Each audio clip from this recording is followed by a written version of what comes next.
I feel like we see so much of that, at least even just in this piece that we have here in front of us today. Um, yeah, so I guess just to start, because there are so many parts to this work. Tell me a little bit more about the process. Like, how did you approach this piece? So originally, I had a completely different concept in mind. I had just come from doing this series of transparencies where when they were hung, you could see almost a projection through it. Mm. Um, and I got this commission, and the concept was home. And I was thinking, okay, very literally, home is where I work. I've always worked from home, at least since I've graduated college. I decided I didn't want to work for anybody else anymore because it would take time away from creating. So I was like, home is where I work. And so I just made this very literal piece that was showing the kind of work that I did. But while I was working on that, I started doing self-portraits, and it wasn't even something I thought of. It just was something that I was doing and something I felt like I was being called to do at the Mm. time. Uh, and I collect pretty much any piece of fabric or canvas that I find interesting, and they kind of all just came together into this piece, and it kind of was for the first time really in a very long time that a piece kind of informed itself to me instead of the other way around. That's really special. Yeah, those I feel like um art is hard work. Like making art is really hard work. But sometimes I think when we're lucky, the art kind of leads you. And I think that's really, really special. That feels really awesome. I'm so glad that this commission and this prompt kind of created this fertile ground for that to happen. Yeah. So I kind of want to start here, as we're still kind of looking at the piece as a whole from maybe the top of it. I've seen these chains in in real life. Drew was sharing pictures of this stuff as she was unboxing it, all of the art as it was coming in. It was so incredibly exciting, and these chains are are very substantial. They can be hung from, they're meant to be hung from a ceiling, as I'm understanding it, and just in a room. And they're heavy duty, they're heavy, they're really strong and robust. I would really like to hear some more about, like, kind of what was it about these chains and using them as kind of this method of suspension, and like what about that spoke to you? Well, in general, I'm very interested in BDSM, and it's something that I practice consistently, and it's really been something that I've been working towards bringing into my home as opposed to what I'm used to. And chains are a big part of it, aesthetically speaking. Yeah. But as I said before, when I was working on this series that was about transparency, I kind of came across this idea of holding something that's extremely delicate. Uh, the thing that it's being painted on is vinyl. It's a very thin sheet of clear vinyl, and it's extremely delicate, and it folds and bends. Hmm. And one of the main struggles that I have with it is eventually it'll sag. Over time, it just loses its own strength and it can't hold itself up any longer. Uh, so I already had chains around, and it became something that could support something that was so incredibly delicate. And I enjoyed the juxtaposition of not only is it something very delicate being held up by something strong because it must, but uh, because it can, and because it's stronger, both of them in that way. Yeah, that's really awesome. I I'm seeing now that you say that, I'm seeing so much kind of juxtaposition and balance of in so many parts of this, yeah, with the like fragility and the strength and the tenderness and the toughness, all kind of wrapped up together. Um, and yeah, let's see if we can get a little closer to each of these pieces, because as we've said, this is a two-sided piece, as we're seeing here in the gallery. This is a very like three-dimensional experience, and we feel really lucky to have this like three-dimensional virtual space to be able to walk around it, because yeah, because I think that that experience also really informs um, the viewer's perspective of this piece, and plays into that balancing and juxtaposition that you were just talking about.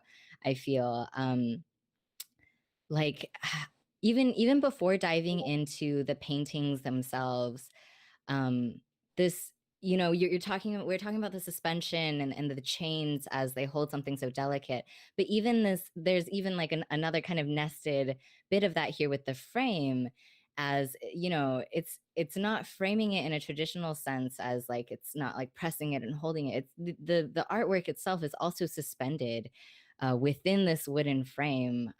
That's to me, it feels like it's floating. It's quite mesmerizing. Can you tell me a little bit more about how you created this effect, and why you decided to kind of go another nested level of suspension here? Well, since the concept was home and it stopped being literal almost immediately as I was making these, it was really then about how to continue to talk about this non-literal sense of being home, like being home in your own body. Uh, and I think that my queerness really lends itself to the things that I do aesthetically, because I try my best to separate myself from as many binaries as physically possible. So I Mm-hmm. like the concept of everything that I do to be more than one thing. I didn't want it to just be a canvas. I didn't want it to just be, something that's hanging. I wanted it to be multiple things. And Mm-hmm. this is the most, I think, simple way that I could have it be in a canvas and physically there without technically being in the canvas. It's Yeah. like hovering within itself, kind of like your own concept of yourself. Like, yeah, you are in a home technically, but even in your own body, there's something that's even inside of that. Mm-hmm. Yeah, it also as you're speaking to that, it definitely like evokes this sense of um fluidness, and this this ability in this room and flexibility for things to shift, for the air to like shift through this, and for the pieces themselves to like maybe not at every moment kind of sit in the same way within the frame. And I think that's really really beautiful.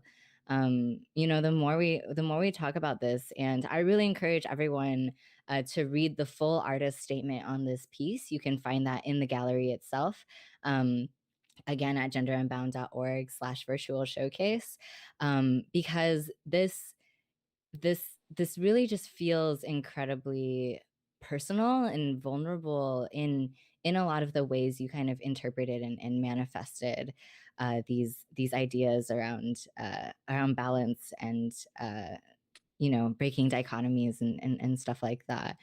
um so if we could get the two images, the two sides, both up on the screen, to just kind of take in and look at these two paintings now.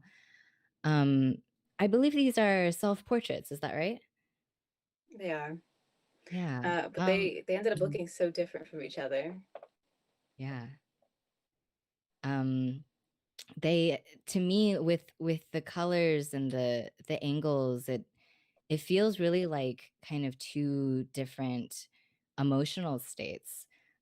Where how did you come to those, and how did you how did you decide on like where to approach each of these? So, when I'm at home, I work in a intentionally very small space. Mm, It's the space that I'm currently in. It's literally just a closet that I gutted because I like the idea of not having anywhere for my thoughts to roam. So even in here, there's the walls are completely covered with my own art or art that inspires me because I like the idea of just not having anywhere else to go but uh, inward. mm, Otherwise, I just let my thoughts run. And I don't know, I love blank walls. Everything else in my house is completely white. So this room is very different. And it really lets me be able to kind of see how I'm feeling more easily. And I painted them on two separate days with the intention of finishing them completely on those days to kind of encapsulate where I was in that moment. Of course, I did go back a couple times to touch up because, when you're painting, you need some space to view it as a whole. But the first day, I was feeling not very good. Beyond just anxiety, my body's just been kind of doing some weird stuff during quarantine, and I just was not having a great day feeling wise. So I didn't really want that to stop me, and I kind of just pushed through that, and that's what came out of that day. And the next time I painted, I was feeling completely differently. I kind of had a better view of myself, and I was feeling physically better. Um, and I feel like it showed very much. So I look fuller in the painting, and I felt fuller. So it's kind of how they came to be. mm. Yeah, I especially especially as trans and intersex folks, I feel like one of one of the most powerful things that we can do through our art is to like kind of take control of our narratives and our perceptions, because those are things that are so often just stolen from us or kind of railroaded in a certain way based on like how non-trans or non-intersex folks want to see us or want to tell our stories. And I feel like what you capture here in these self-portraits tells such a story of such like wholeness and fullness of experience in these ways that really can only be shared so powerfully through our own captures of how we want to present ourselves and how we want um, these different parts of our experiences to be perceived. And it's really interesting to me that it started with kind of like a lower energy feeling, where you maybe weren't as comfortable in the body you call your home, you know, and then proceeded on another day to feel and see yourself um, very differently. And I think, yeah, those definitely come through brilliantly in this artwork. It was also, I mean, one of the questions I had was like, how the, you know, it sounded like these pictures and images of yourself were in very different emotional states, and I was curious how that affected how affected your emotional state while you were painting it. But it sounds like they were one and the same. If you were painting it as you were feeling it, and I think that's really really interesting. I wonder, you as you were, you know, touching it up and kind of putting it together and bringing it together as a whole, what was that experience like of seeing these two sides of yourselves, like literally on two sides of your artwork? And how I wonder how that like kind of informed just your feeling about the piece overall. Well, initially, I only wanted to use one of them. I Mm, painted the first one, and I knew that it wasn't going to come out how I specifically wanted to come out because, when you're painting and you don't feel like painting very much, you're like, forget this. And so I initially started painting the other one Mm. to kind of overwrite the other one, the original. But as I kept going, I couldn't decide which one was the right one. They both kind of felt like the right one. I initially wanted it to be completely transparent, so it could be something that could be projected, but inevitably I Mm. couldn't choose between the two of them because they both felt like me. They both felt like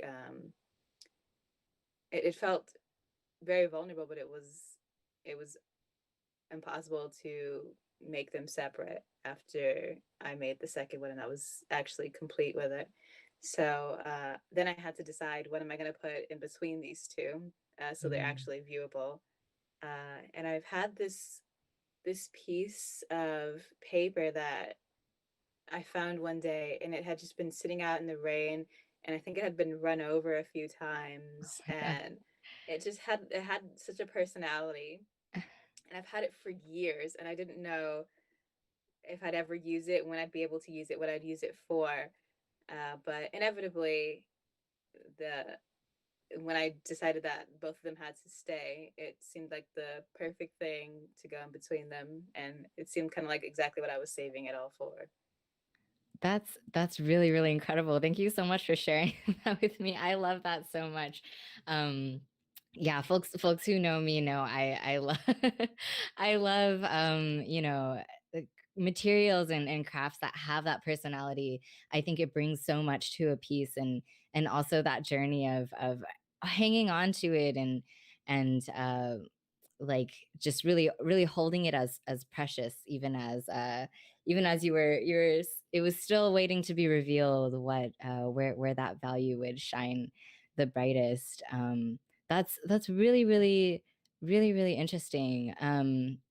So yeah, I so these are both on they're on transparencies on each side, and then there's the paper in between, that has been on its own journey, and that also like colors it in such an interesting way. And it also really shows how the colors and the mood on each side are just so dramatically different. It I would have guessed that it's two different backings, just from how different it feels on each side. So that's really really profound to know that it's just the one in between. Um, I guess I'm this like you were saying, this piece really just sounds incredibly vulnerable to make, and just deeply deeply personal, and revealing of you. What would you say was like the hardest part of creating this piece? Uh, Knowing that I had to share it, honestly. I generally do not make things that are so personal, even about myself. I haven't made a self portrait like that seriously in quite some time. Uh, I usually like work that is very cut and dry in what it's trying to say specifically and has its own specific motif. So knowing that I had to actually share it was probably the hardest part. Yeah. That I mean that it is such a powerful piece. Definitely was so excited that you were willing to come on and talk about this, because it like as soon as we saw it, it spoke such volumes to us, and really that impact and vulnerability, and kind of deeply personal energy really, really exudes out of it. So, thank you for sharing your art with us. Thank you for coming on to our stream to talk about it with us. Um, if anyone in the audience wants to take a closer look at it, kind of experience it in a 3D space, it really does have a different feeling in there. And also to read the full artist statement written by Shanicia in the gallery itself, you can find it at genderunbound.org/virtual showcase. Thank you again so much, Shanicia, for coming on and talking with me about this today. And I believe I'm handing it off to Bis. Bis. Right. Uh, Thank you. Thank you. That was so fascinating, very interesting, so thoughtful and intentional, and honestly really inspiring. Thank you for sharing all of that with us, Shanicia, and for sharing of yourself. I can see how that must have been very vulnerable to share this. I'm so glad we got to hear more about this piece. So hello to everyone again out there. This is Biss again from Gender Unbound. We had some technical difficulties there for a moment, as you may have noticed, and I think we may have lost some important information. So I would like to ask Leona Zuna, would you be able to come back and give us your shout outs one more time? They were really good. Hello. Thank you. Yeah, of course. So these are 3 organizations I wanted to shout out and for you all to get involved in if you're interested. The first is called Adopt a Native Elder, and it's, let me get the website. It's an elder.org. And basically, what you can do is donate funds to help buy firewood or food for elders living on the Dene Reservation in like the remote parts. So it's a really good one. They also sell very, very beautiful like handmade rugs that Navajo elders make. So visit that website and their Instagram as well. And then there is my friend Andres from the Rio Grande Valley, where I'm from. And Andres works with heirloom maize and makes pay what you can tortillas with a molino that they own. So, and they're using it with the community. It's like not a personal. So it's at neighborhood dot molino on Instagram. Yeah. So if you ever have any extra funds you want to send their way, they're feeding a lot of people. And lastly, it's Black and Pink, which offers pen pal support to inmates living with HIV and AIDS. And this one I've had the like absolute pleasure of doing. It's really beautiful. It's a very simple process. So you can visit them on Facebook or Instagram or Twitter. Just look for Black and Pink National. Yeah, and then if you wanted to follow me on Instagram and stay up to date with my poetry, I'm gonna release a collection soon. It would be at Salt Venus Honey on Instagram. Yeah, thank you so much. Thank you so much. I really appreciate it. Those shout outs are incredible. Great work. Love it. Thank you. So back on schedule now. Thank you for hanging with us, everybody. You can see and read more about all of our newly commissioned work from trans and intersex artists on our interactive 3D exhibition. It rules. You should definitely check it out. I'm just in love with it. You go to genderunbound.org and click virtual showcase on the top menu bar. And from there, you can browse the exhibit and click on individual pieces for more information, read those artist statements. All of the artists in the gallery have created these interesting artist statements that can really deepen and illuminate your understanding of an entire piece. They can just change the whole perspective. So I really encourage y'all to check those out, take a look, read them, they rule. So you can also use the gallery to find individual pages for each artist, complete with the artist bio, the artist statement, again, preferred method to receive tips, tip those artists, and where else you can find your work, their work. And don't forget, you can also buy the pieces in the gallery. So if something is really calling out to you, maybe it's time for some new original artwork in your household. Think about it. Again, all tips go directly to the artist, and all of the art purchases support Gender Unbound and our efforts to create programming like this showcase to support trans and intersex artists and communities. So tip, buy pieces, check out the gallery. Yeah. And with that, I'm going to hand things over to Lee to announce our next performer. Thank you, Biz, and thank you, Leona Suna, for sharing those incredibly valuable organizations with us. Coming up next, we have the passionate sounds of Shelly Webster. Shelly is a solo artist from San Antonio, Texas, and she shares her experience through beautifully dissonant melodies played on guitar and song with experimental effects. So tune into this space and enjoy the music of Shelly Webster.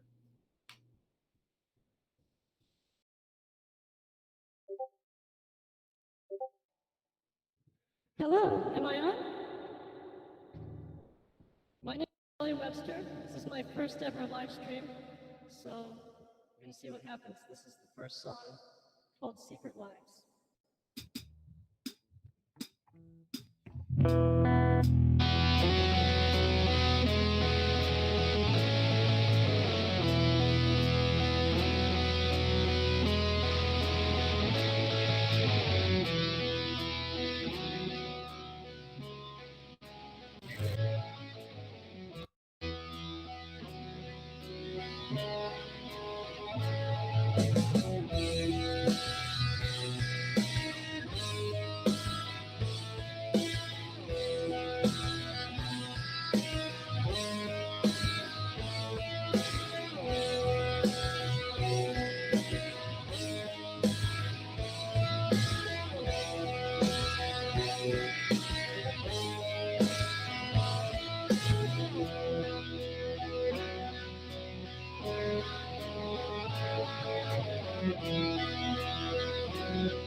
Why do we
Thank you.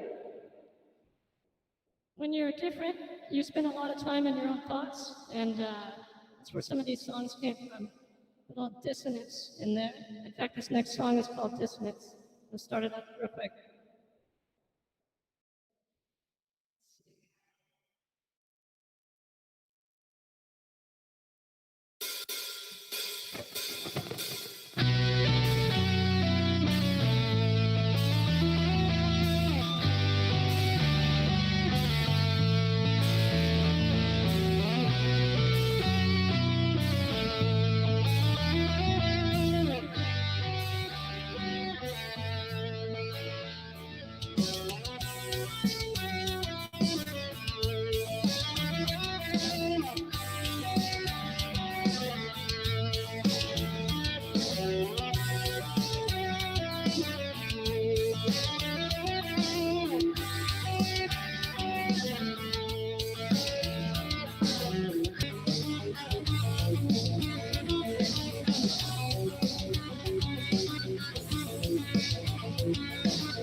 Thank you. I see some moving hands on the Google Meet, but thank you for that.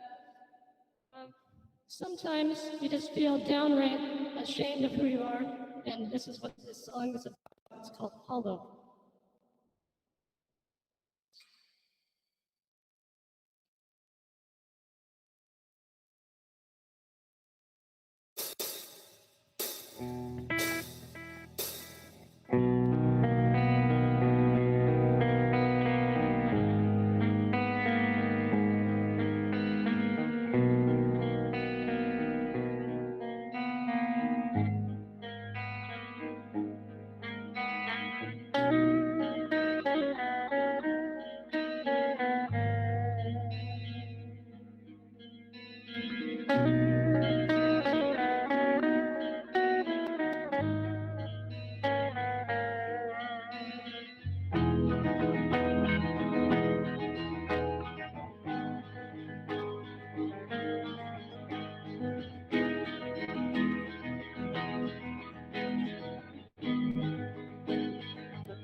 Thank you.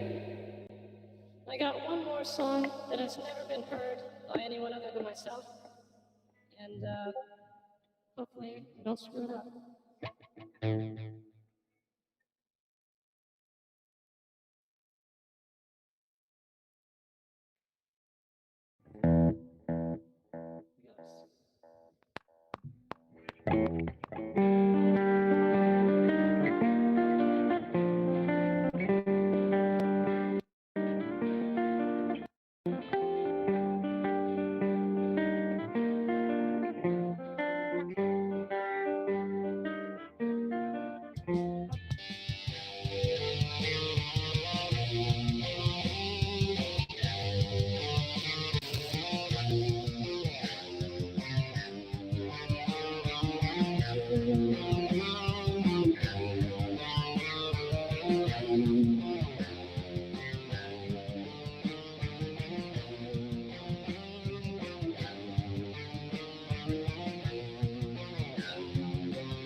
Thank you.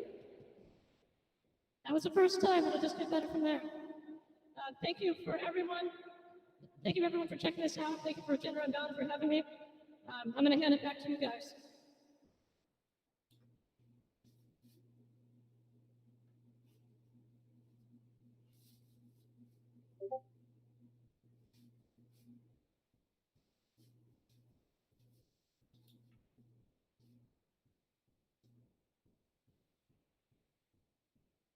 By the way, you can find me on Instagram, Shelly Webster on Instagram. I'm on Facebook, Shelly Webster. Would love to talk to you guys. Hope you enjoyed it. All right. Thank you so much, Shelly, for your genuinely beautiful sound. That was truly amazing. I can't believe we got to hear a brand new song for the first time. So thanks for sharing that. It's really so special that our viewers got to hear this before anyone else. And thank you. Could you share once more, just so everybody has it, where can people find your music? Okay, I'm on YouTube, Instagram, and Facebook. It's Shelly Webster. Pretty much is my handle. Thank you so much for that. Thank you.